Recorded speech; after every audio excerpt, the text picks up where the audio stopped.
Hello, good morning mga kaidol. O yan. Bago tayo mag-start, please follow naman and like sa aking mga video mga kaidol. Maraming salamat po sa inyong pagsusuporta. Ito mga kaidol, marami kasi nagtatanong kung saan to ginagamit itong onion patinte. Ito.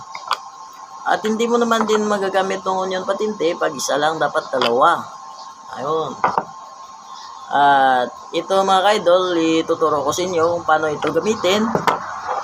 Ito, let's start mga kaidol. Ito mga kaidol, halimbawa ito mga kaidol, yung pipe natin. Yun. Ayan. At dito po yun ng portion na naglilik.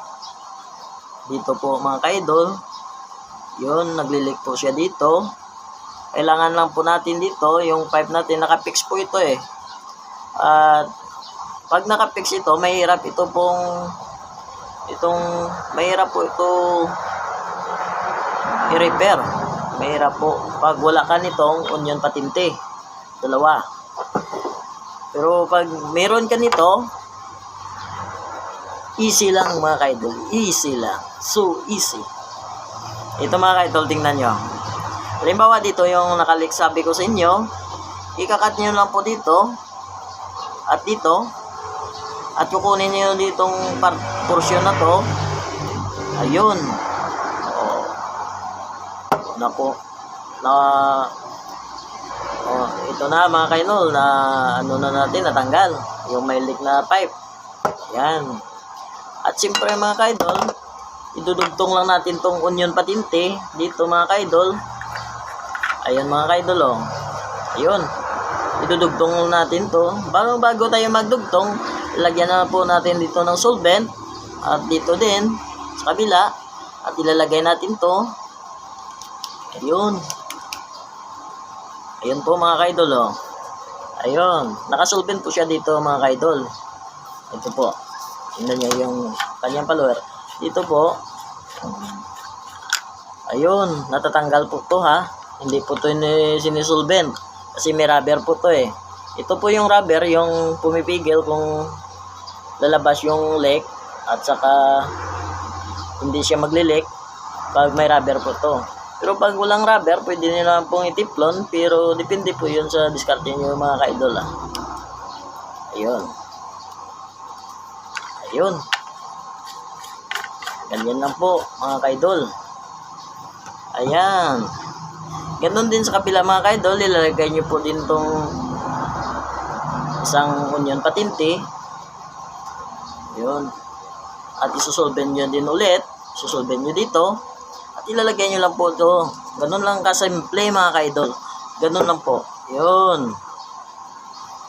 Yan, masasagot ko ng mga tanong ng aking mga viewers. Yeah, mga viewers. Mga gwapo ko mga viewers dyan. Like naman. And follow. Oh, yun. At ito mga kaidol, syempre may leak to. Di palitan natin to ng bago. Pag meron na po tayong tubo na bago na pipe na ganito, ganito din yung kanyang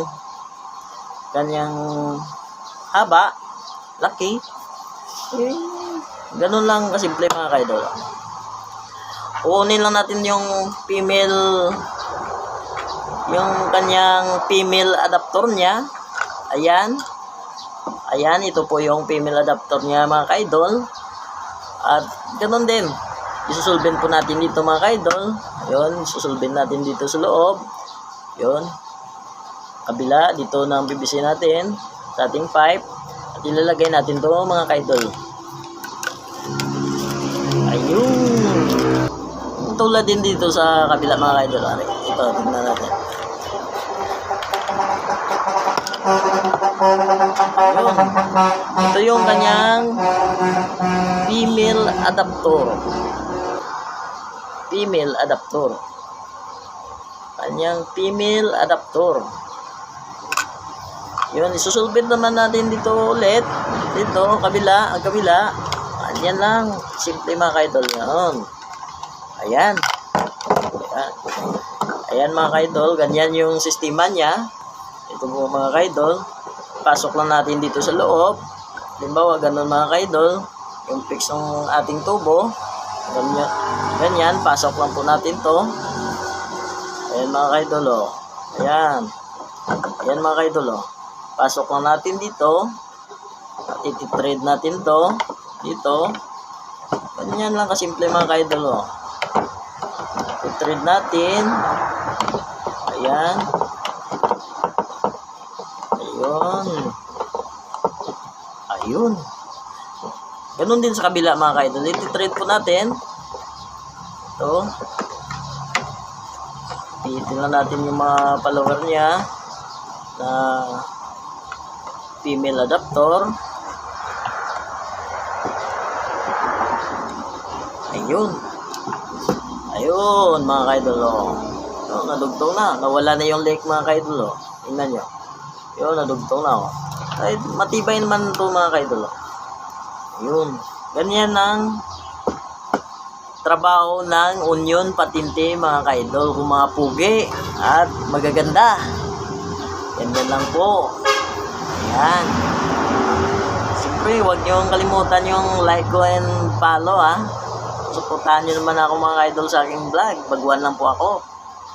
Maraming salamat at dito po nagtatapos ang inyong vlogger, Trail CG. Thank you!